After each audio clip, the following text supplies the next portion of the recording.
6411번 버스라고 있습니다. 서울 구로구 가로수공원에서 출발해서 강남을 거쳐서 개포동 주공 2단지까지 대략 2시간 정도 걸리는 노선버스입니다. 내일 아침에도 이 버스는 새벽 4시 정각에 출발합니다. 새벽 4시에 출발하는 그 버스와 4시 5분경에 출발하는 그 두 번째 버스는 출발점에서 출발한 지 15분 만에 신도림과 구로시장을 거칠 때쯤이면은 좌석은 만석이 되고 버스 사이 그 복도길까지 사람들이 한 명 한 명 바닥에 다 앉는 진풍경이 매일 벌어집니다. 새로운 사람이 타는 일은 거의 없습니다. 매일 같은 사람이 탑니다.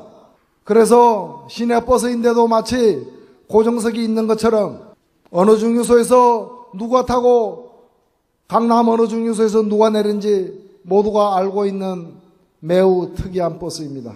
이 버스에 타시는 분들은 새벽 3시에 일어나서 새벽 5시 반이면은 직장인 강남의 빌딩에 출근을 해야 되는 분들입니다. 지하철이 다니지 않는 시각이기 때문에 매일 이 버스를 이용하고 있습니다. 한 분이 어쩌다가 결근을 하면은 누가 어디에서 안 탔는지 모두가 다 알고 있습니다. 그러나 시간이 좀 흘러서 아침 출근 시간이 되고 낮에도 이 버스를 이용하는 사람이 있고 퇴근길에도 이 버스를 이용하는 사람이 있지만 그 누구도 새벽 4시와 새벽 4시 5분에 출발하는 6411번 버스가 출발 전부터 거의 만석이 되어서 강남의 여러 정류장에서 아주머니들을 50대 60대 아주머니들을 다 내려준 후에 종점으로 향하는지를 아는 사람은 없습니다. 이분들이 아침에 출근하는 직장도 마찬가지입니다. 아들, 딸과 같은 수많은 직장인들이 그 빌딩을 드나들지만 그 빌딩에 새벽 5시 반에 출근하는 아줌마들에 의해서 청소되고 정비되고 있는 줄 의식하는 사람은 없습니다. 이분들은 태어날 때부터 이름이 있었지만 그 이름으로 불리우지 않습니다. 그냥 아주머니입니다. 그냥 청소하는 미화원일 뿐입니다.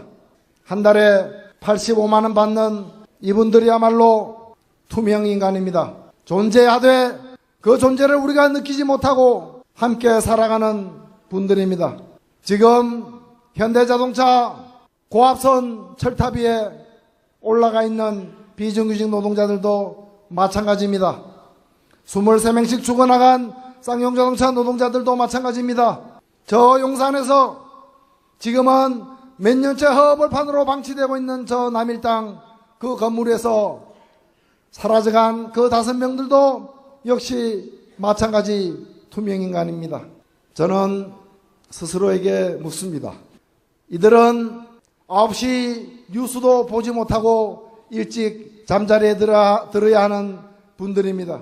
그래서 이분들이 유시민을 모르고 심상정을 모르고 이 노회찬을 모를 수도 있습니다. 그러나 그렇다고 해서 이분들의 삶이 고단하지 않았던 순간이 있었겠습니까? 이분들이 그 어려움 속에서 우리 같은 사람을 찾을 때 우리는 어디에 있었습니까? 그들 눈앞에 있었습니까? 그들의 손이 닿는 곳에 있었습니까? 그들의 소리가 들리는 곳에 과연 있었습니까? 그 누구 탓도 하지 않겠습니다. 오늘 우리가 함께 만들어 나가는 이 진보정당, 대한민국을 실제로 움직여온 수많은 투명인간들을 위해 존재할 때 그 일말의 의의를 우리는 확인할 수 있을 것입니다. 사실상 그동안 이런 분들에게 우리는 투명정당이나 다름없었습니다. 정치한다고 목소리 높이 외치지만 이분들이 필요할 때 이분들이 손에 닿는 거리에 우리는 없었습니다. 존재했지만 보이지 않는 정당, 투명정당, 그것이 이제까지 대한민국의 진보정당의 모습이었습니다. 저는 이제 이분들이 냄새 맡을 수 있고 손에 잡을 수 있는 곳으로 이 당을 여러분들과 함께 가져가고자 합니다. 여러분 준비되었습니까? 강물은 아래로 흘러갈수록 그 폭이 넓어진다고 합니다. 우리의 대중정당은 달리 이루어지는 것이 아니라 더 낮은 곳으로 내려갈 때 실현될 것입니다, 여러분. 진보정당이 존재하는 그 시각까지, 그리고 제가 대표를 맡고 있는 동안 우리가 바라는 모든 투명 인간들의 당으로 이 진보정당을 거듭 세우는데 제가 가진 모든 것을 털어넣겠습니다. 여러분 함께 합시다. 감사합니다.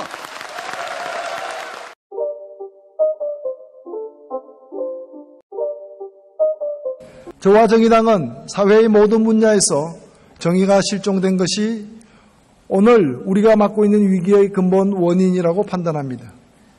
특히 경제에서 정의를 찾기 어렵습니다. 헌법 119조 2항이 규정하고 있는 균형 있는 국민 경제의 성장, 적정한 소득의 분배, 시장의 지배와 경제력 남용 방지, 경제 주체 간의 조화를 통한 경제 민주화는 도대체 어디에 있습니까? 헌법을 고치자는 얘기가 많습니다만 저는 이 대목에선 제발 헌법을 지키자고 부르짖고 싶습니다. 사법부는 또 어떻습니까? 사법부를 상징하는 정의의 여신 디케는 한 손엔 저울, 한 손엔 칼을 들고 있습니다. 하지만 전직 부장검사가 전화 두 통으로 서민들이 평생 벌어도 못 벌 돈을 벌어들이는 전관예우의 법정에서 과연 법 앞에 만인은 평등합니까? 10,000명만 평등할 뿐입니다. 여기에 정의가 어디 있습니까? 오늘날 대한민국 정의의 여신상은 한 손엔 전화기, 다른 한 손엔 돈 다발을 들고 있을 뿐입니다. 존경하는 국회의장과 동료 의원 여러분, 우리 국회가 요즘 몸살을 앓고 있습니다. 가뜩이나 사회에서 가장 신뢰도가 낮은 집단이 국회인데 더 말하기가 부끄러울 지경입니다. 정의당은 다음과 같은 국회개혁의 방향을 제안합니다. 특권을 내려놓고 일하는 국회를 만듭시다. 국회의원의 불체포 특권의 남용을 막읍시다. 국회의원의 체포동의안이 보고된 지 72시간이 지나면 본회의에 자동 상정되도록 합시다. 또한 각 정당은 소속 의원이 부패 비리에 연루되었을 경우 회기 중이더라도 영장실질심사에 자진 출석하도록 하고 이를 거부할 경우 출당 및 제명 조치를 당헌 당규에 명시합시다. 다음으로 국회의원의 세비를 줄입시다. 2012년 기준으로 우리나라 국회의원의 세비는 OECD 주요 국가 중 일본, 미국에 이어 3위입니다. 우리나라 국민소득이 독일의 약 절반인데 국회의원 세비는 독일과 거의 같습니다. 국민소득 대비 의원 세비를 독일 수준으로 받으려면 세비를 절반으로 낮춰야 합니다. 저는 국회의원 세비를 절반으로 줄일 것을 제안하고자 합니다. 그러면 현 최저임금의 5배가 될 것입니다. 제가 있는 의원회관 5층을 청소하는 청소노동자 중 한 분에게 여쭤보니 새벽 6시에서 오후 4시까지 일하면서 약 130만 원가량의 월급을 받습니다. 주말에 특근까지 해야만 140만 원이 조금 넘는 액수를 수령할 뿐입니다. 국회의원 세비를 반으로 줄이더라도 우리나라 근로자 평균임금의 3배, 최저임금의 5배 가까운 액수입니다. 같이 삽시다. 그리고 같이 잘 삽시다. 평균임금이 오르고 최저임금이 오른 후에도 국회의원의 세비를 올려도 되지 않겠습니까? 국회가 먼저 나서서 고통을 분담하고 상생하는 모범을 만듭시다. 아무도 박수 안 치시네요. 감사합니다.